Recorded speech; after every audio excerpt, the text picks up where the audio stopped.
سلام بچه ها، امروز اومدیم با چالش پارکور. باید از اینا پارکور کنیم، بپریم یک دفعه پایین، دقیق وسط. آخش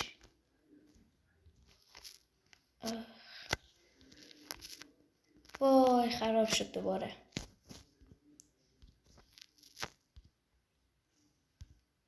بچه ها اون موقع افتادن بیرون، الان دوباره شروع شد. اولی شد، بازم خراب شد که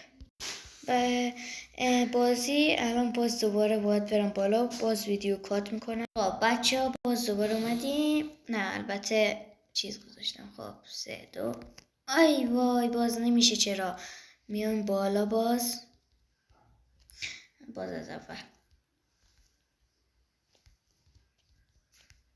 خب حالا باز پارکور اول، پارکور دوم، پارکور سوم و تمام.